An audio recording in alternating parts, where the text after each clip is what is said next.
Alright, to make up for our missed live lesson, I'm going to do a adding and subtracting fractions test review. So we're going to start with estimation. So we're going to estimate 7/8 plus 1/5. So remember, when we estimate, we want to estimate to 0, 1/2, or 1 whole.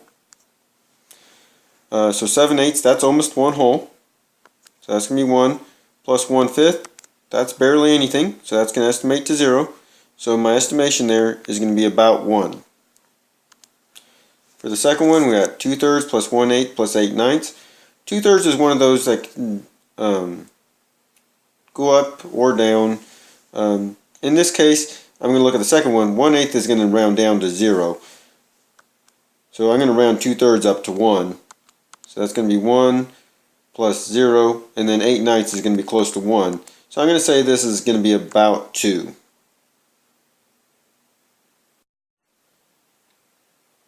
Alright, so now we're going to actually find what the sums are. So remember, when you're adding fractions, you have to have common denominators. So 2/3 I can multiply by 3 to make it ninths. So 3 times 3 is 9.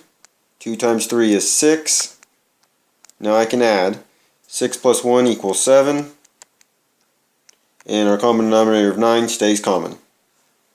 So for the next one, we got 2 3/4 plus 4 2/3. So the common denominator between 3 and 4 is going to be 12. So I'm going to rewrite these in terms of twelfths. So I'm going to do 3 times 4. So 3/4 times 3, and then 2/3 times 4 to get those equal to 12. So 3 times 3 is 9. 4 times 2 is 8. Now I can add. 2 plus 4 is 6. 8 plus 9 is 17 over 12. Now that's an improper fraction, so I have to make it proper. So 12 will go into 17 once. So I'm going to add 1 to that 6 to make it 7. And then 17 minus 12 gives me 5 left over. So my final answer would be 7 5/12. Alright, now we're going to find the differences. So same thing with subtraction, you got to find a common denominator. So the common denominator between 8 and 4 is going to be 8. So I'm going to multiply this by 2. So 2 times 1 is 2, 4 times 2 is 8, and now I can subtract. 3 minus 2 is 1, and 8 stays common throughout the problem. So our answer there is 1/8. To do a whole number minus a mixed number, you have a couple options. You can either make them improper fractions, but with those numbers are going to get really big. So I'm not going to choose that method. I'm going to borrow. So I'm going to borrow 1 from that 50 and make it 49. Now I borrowed 1 whole, but I want that in terms of eighths. So 8 over 8 is going to equal 1. So now I can subtract. 8 minus 1 is going to give me 7. And then 49 minus 21. 9 minus 1 is 8. 4 minus 2 is 2. So that would be 28 7/8. Alright, so let's do one more subtraction. So again, you start with your fractions. Now I have a common denominator, so I don't need to worry about that. But if I was trying to do 5 minus 7, I'd get a negative number. And I don't want negatives if I don't have to. So instead, I'm going to borrow from that 8 and make it a 7. Now I borrowed 1 whole, and remember our last one, 1 whole equals 8 over 8. So really what you're doing is you're adding your denominator to your numerator. So 8 plus 5 gives me 13. And now I can subtract. 13 minus 7 is 6. Common denominator of 8. And then 17 minus 2 is 15. One more step here, I can divide, or I can simplify that 6/8. So I'm going to divide it by 2. So I'm going to get 15 3/4.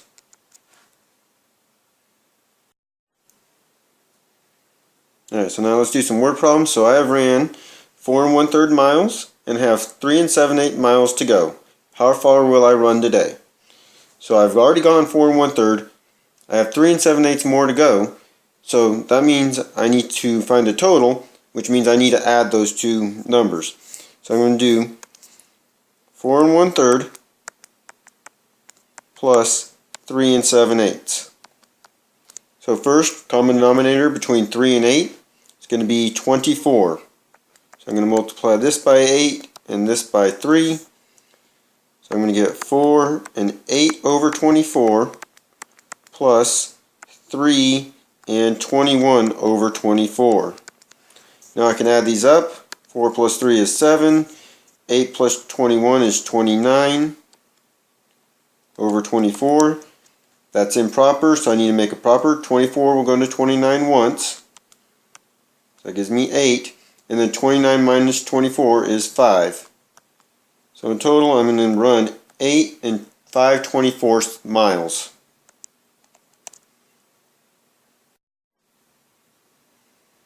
Alright, so another word problem. Levi has a kite with 53 1/3 yards of string.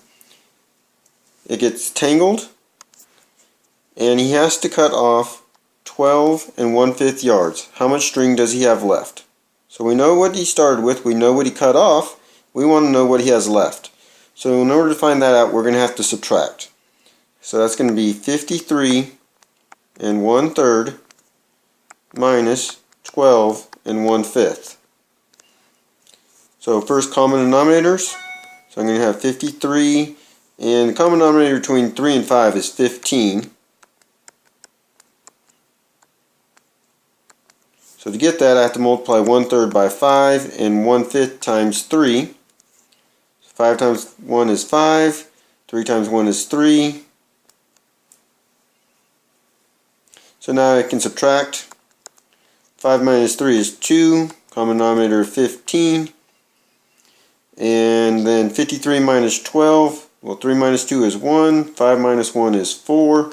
So he has 41 2/15 yards of string remaining.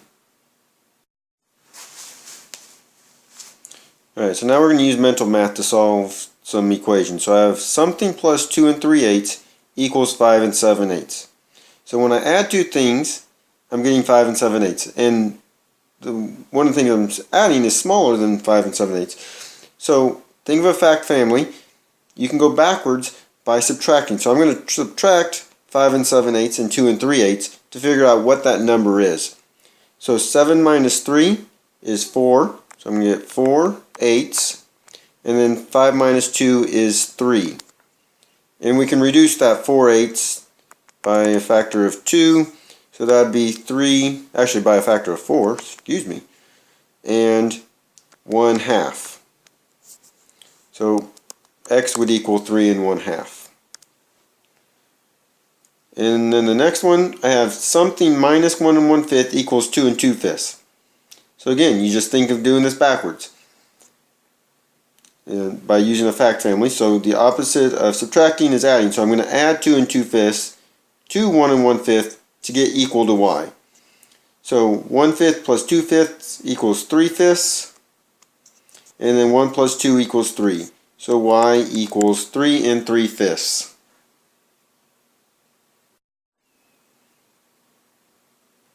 Alright, let's do a couple time problems. So I got 2 hours and 12 minutes. If I just want that to be in minutes, well, I know there's 60 minutes in an hour. So 2 hours would be 2 times 60 to give me 120. Then I add the minutes I started with, which is 12, to get 132 minutes equals my 2 hours and 12 minutes. Next, 5:18 to 7:24. How much time is that? This is an elapsed time problem. So when I do this, I do my minutes first. So to get from an 18 to a 24, that's going to be 6 minutes. And then to get from 5 to 7 is going to be 2 hours. So that would be 2 hours and 6 minutes of elapsed time. Let's do one more elapsed time. So from 5:45 to 7:15. So again, to get from 45 to 15, I have to add up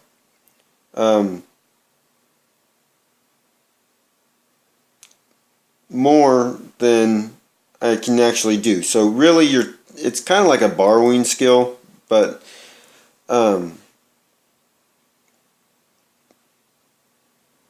me redo that. So you could rewrite this as 7:15 minus 4 545.